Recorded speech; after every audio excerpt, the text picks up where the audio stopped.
Welcome to the Slop Farm. Enjoy the video. You start by enabling the system feature so the headset can recognize your hands. Update the Quest 2 firmware first, because hand tracking depends on the latest camera and gesture models. Once updated, open settings and go straight to experimental features, then toggle hand tracking on.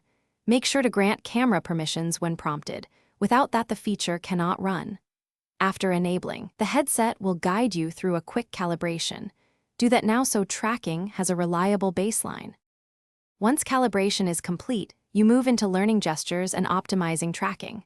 Practice the core gestures the system uses: pinch to select, point to aim, thumbs up for confirmation, and a grabbing motion for holding objects. Make small, deliberate movements to help the camera map your finger joints.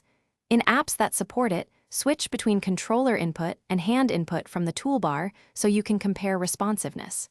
If lighting is poor, enable pass-through or improve room lighting to reduce misreads and drop gestures. To finish, optimize conditions and no quick fixes so hand tracking stays reliable. Position soft frontal lighting and avoid backlight. The cameras perform poorly with high contrast or darkness. If tracking jitters, toggle hand tracking off, wait 10 seconds, then re-enable it, or simply reboot the headset. This often clears camera inference glitches. Make sure your hands are clean and not wearing reflective rings. If problems persist across apps, reinstall the app or contact support.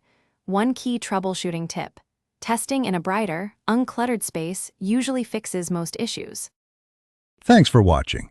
Consider subscribing if we helped you today.